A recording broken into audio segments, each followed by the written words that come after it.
Good evening! It's dinner time again. So come on, samahan niyo po ako dito sa ating Dinner with Jesus.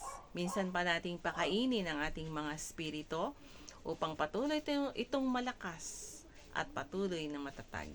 Busugin ng salita ng Diyos. Meron tayong kasabihan. In English, sabi dito, do not do unto others what you don't want to be done unto you. So, paano naman pag masama ang ginawa sa'yo? Ano ang gagawin mo? So, sabi nga po doon, huwag daw nating gawin kung ang ayaw nating gawin ng iba sa atin.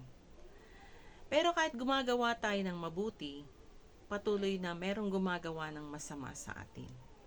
At ito ngayon ang ating titingnan, ano ang dapat nating gawin sa mga pagkakataong ganon. Sabi po ng ating teksto, huwag ninyong gantihan ng masama ang masama. Sikapin ninyong mamuhay ng marangal sa lahat ng panahon. Hanggat maaari, makisama kayong mabuti sa lahat ng tao. Sabi nga po doon, huwag kang gaganti. Kahit masama ang ginawa sa'yo, huwag kang gaganti. Dahil yan ang utos mula sa salita ng Diyos. Pag may gumawa sa iyo ng masama, gawan mo ng mabuti. Dahil yan ang prinsipyo ng Biblia o ng salita ng Diyos. At pag nagawa natin ito, ang Diyos ang bahala sa atin. At sabi pa nga doon, sikaping mamuhay ng marangal.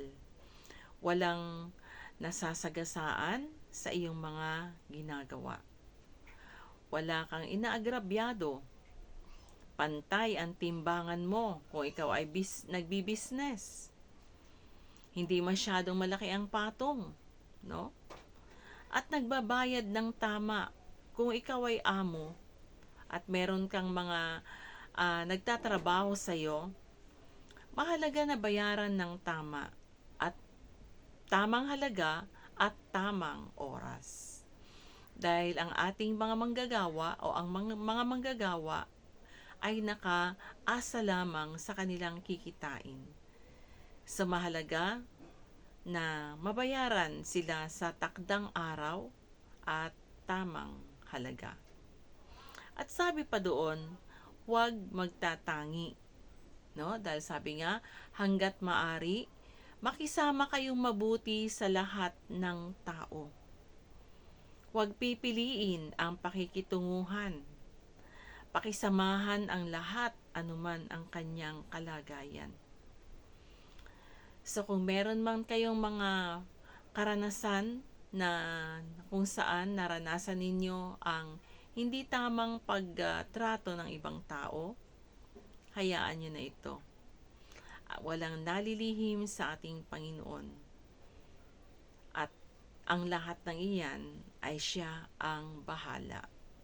So matuto tayo na magpakababa.